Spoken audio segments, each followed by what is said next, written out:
ఉన్నాయి జంట నగరాలతో పాటు తెలుగు రాష్ట్రాల్లోని ప్రధాన పుణ్యక్షేత్రాలు ఆలయాలు హనుమాన్ నామస్మరణతో మారుమోగుతూ ఉన్నాయి. కరీంనగర్ జిల్లాలోని ప్రముఖ కొండగట్టు ఆంజనేయ స్వామి క్షేత్రానికి భక్తులు పోటెత్తారు. అటు భద్రాచలంలో కూడా స్వామివారిని దర్శించుకునేందుకు హనుమాన్ భక్తులు హనుమాన్ మాలదారులు భారీగా తరలివచ్చారు.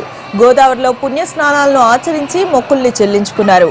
ముందుగానే భక్తుల రద్దీని దృష్టిలో ఉంచుకొని ప్రత్యేక ఏర్పాట్లను చేశారు ఆలయ అధికారులు.